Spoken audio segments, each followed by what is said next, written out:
Dans la vie, il y a plein de moments où il y a des imprévus, il y a de l'incertitude, il y a finalement des choses sur lesquelles on n'aura aucun contrôle et on a l'impression que vraiment on va pas être capable d'y arriver. Alors ça peut être un examen important qui va peut-être changer le cours de votre vie, l'entretien d'embauche pour le job de vos rêves, ou une compétition pour laquelle vous entraînez depuis des mois. La plupart du temps dans ces situations, il y a plein de variables qui sont complètement imprévisibles et en fait ça crée énormément de stress et du coup qui nous rendent moins efficaces dans la situation et nous rendent même moins performants. Dans cette vidéo, on va justement voir comment est-ce que la science sur le stress peut nous aider à nous rendre même, non pas moins performants, mais même plus performants grâce au stress. Ce sera notamment appuyé des travaux du docteur Elissa Epel et de son ouvrage The Stress Prescription, qui est vraiment une mine d'or de détails et d'informations pour justement nous aider à mieux vivre dans le stress. Le premier point, c'est ça va mal se passer et c'est pas un problème. Il y a 4 ans, j'ai passé un entretien d'embauche pour une entreprise à l'étranger. J'ai été pris et finalement du jour au lendemain, je me suis retrouvé à partir de France, à quitter mes amis, à quitter ma famille, tout quitter finalement pour un pays où je connaissais personne, je connaissais pas la langue, je savais même pas à quoi la ville ressemblait. Donc il y a un moment d'enthousiasme toujours,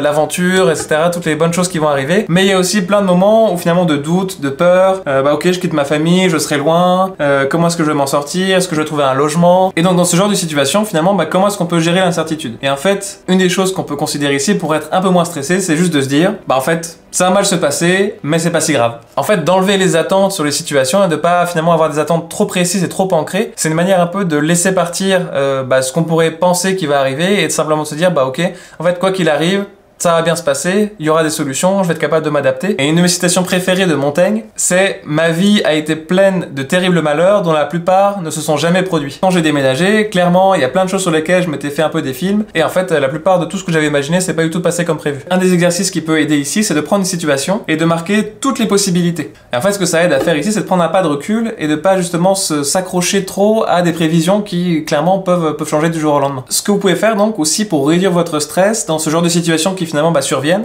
c'est d'utiliser votre physionomie, de vous pencher plutôt vers l'arrière et d'avoir des expirations plus longues que vos inspirations. C'est une manière d'activer votre système, de la relaxation de votre système nerveux, donc le système parasympathique. Et en fait, ça peut être un moyen justement de prendre un peu de recul et justement vous sentir un peu moins stressé. Le deuxième point, je l'ai appelé prendre du recul. Quand je suis arrivé pour mon nouveau travail, je me suis demandé comment vont être mes collègues, est-ce que ça va bien se passer, ou est-ce que je vais arriver à l'heure. Et une nouvelle fois, effectivement, il y a des choses sur lesquelles on n'aura pas de contrôle. Ce qu'on peut faire par exemple, c'est bien s'habiller, vouloir donner une première bonne impression, mais ça peut aussi être d'arriver en avance, par exemple 1 heure en avant, juste pour être sûr qu'on sera pas en retard. Le problème, c'est que si par exemple il y a un accident devant vous et que finalement les bouchons, eux, durent 3 heures, vous n'aurez aucune chance d'arriver à l'heure et c'est clairement quelque chose qui aurait été complètement hors de votre contrôle et même si vous aviez pensé prévoir quoi faire, ce sera pas suffisant. L'exercice que vous pouvez faire ici, c'est soit de prendre un petit papier, le même papier que vous avez pris avant d'ailleurs, ou alors de faire l'exercice mentalement et en fait de vous dire, dans cette situation, est-ce que dans 3 ans,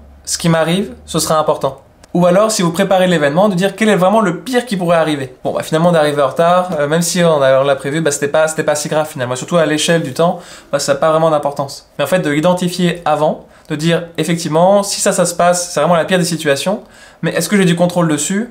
Non. Finalement, est-ce que ça vaut le coup de se stresser par rapport à ça, puisque de toute façon, on n'aura pas de contrôle sur l'événement? Ou au contraire, est-ce que sur ces situations-là, je peux avoir du contrôle, préparer telle question, mieux connaître l'industrie pour un entretien, par exemple? C'est mieux se préparer, et donc c'est quelque chose sur lequel on peut avoir du contrôle, et qu'on peut utiliser pour notre bénéfice. Et ça va nous amener à l'étape suivante, qui est devenir le lion. Maintenant, imaginez que vous êtes dans la savane, vous faites un safari, peu importe, et vous voyez au loin, il y a un lion et une gazelle. Le lion, il court après la gazelle, il court à fond au maximum pour son repas, la gazelle, elle court à fond pour sa survie. Maintenant, la question, c'est lequel est le plus stressé selon vous? La réponse, en fait, c'est que les deux sont stressés. Mais ce qui est intéressant, c'est que c'est pas le même type de stress. On retrouve d'ailleurs dans le livre de Dr. Elissa Epel. Donc une distinction qui est intéressante ici, il y a le stress de menace et il y a le stress de défi. La gazelle, elle est clairement dans un stress de menace, il faut absolument qu'elle survive, sinon c'est la fin. Et le stress de défi, c'est le stress du lion qui lui court pour manger. Et justement, c'est ce qu'on va voir ici. Comment est-ce qu'on peut faire en sorte d'activer le bon stress pour les bonnes situations? Et l'exemple auquel j'ai pensé pour cette vidéo, c'est l'exemple de l'interro-surprise. On a tous été traumatisés, je pense, par les interro-surprises qui venaient vraiment de nulle part et pour lesquelles on n'était pas du tout préparé. Et on a 2 réactions possibles pendant une interro-surprise. La première, c'est wow, je vais jamais y arriver, c'est la panique, je perds mes moyens complètement, je sais plus compter jusqu'à 5. Autant vous dire que les résultats de l'interro-surprise risquent de pas être dingues. La deuxième possibilité, c'est au contraire de se dire ok, challenge accepted, c'est le moment de l'interro surprise. Ça va être un moyen de tester si je vais justement être capable de tirer des bonnes informations, de voir ce dont je me rappelle. Figurez-vous que la recherche scientifique dans ce cadre-là nous montre que la deuxième persona, donc le deuxième cas de figure, va justement nous aider à être beaucoup plus performant que le premier cas de figure. Et qu'en fait, vous avez beaucoup plus de chances de prendre de bonnes décisions si vous utilisez ce qui s'appelle le stress is enhancing. Ça veut dire en anglais le stress qui vous permet de vous améliorer. Petite précision ici, je précise quand même que dans la plupart des domaines de la vie, si vous avez mal dormi, vous avez quand même moins de chances d'y arriver.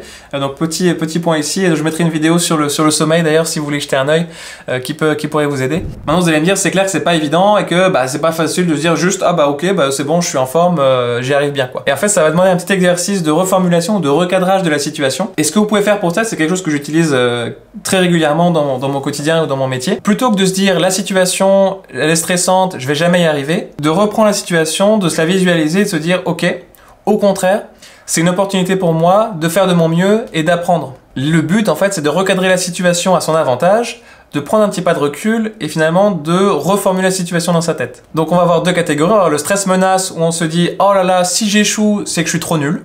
Ou alors plutôt que de dire si j'échoue et que je suis nul, de dire si j'échoue c'est que je suis sur la bonne voie et que je vais finir par y arriver. Ou alors un dernier que je vous offre pour la route, plutôt que de se dire cette situation c'est stressant, de se dire ok c'est un bon défi. Et en fait finalement de recadrer et finalement de prendre une vision un peu différente de la situation elle n'a pas changé, c'est simplement la posture que vous allez prendre par rapport à la situation qui va vous permettre justement d'activer le bon stress et donc d'activer les bons circuits neuronaux dans votre cerveau pour justement avoir une meilleure performance. Merci à tous, c'est la fin de cette vidéo, donc j'espère que ça vous a plu et que ça vous permettra de réveiller le lion qui est en vous pendant les situations difficiles. Je vous mets ici une prochaine vidéo sur une méthode de respiration qui peut aussi vous aider à réduire votre stress, qui est notamment utilisée dans les services spéciaux et dans les forces spéciales de l'armée américaine, donc n'hésitez pas à y jeter un œil. À très bientôt.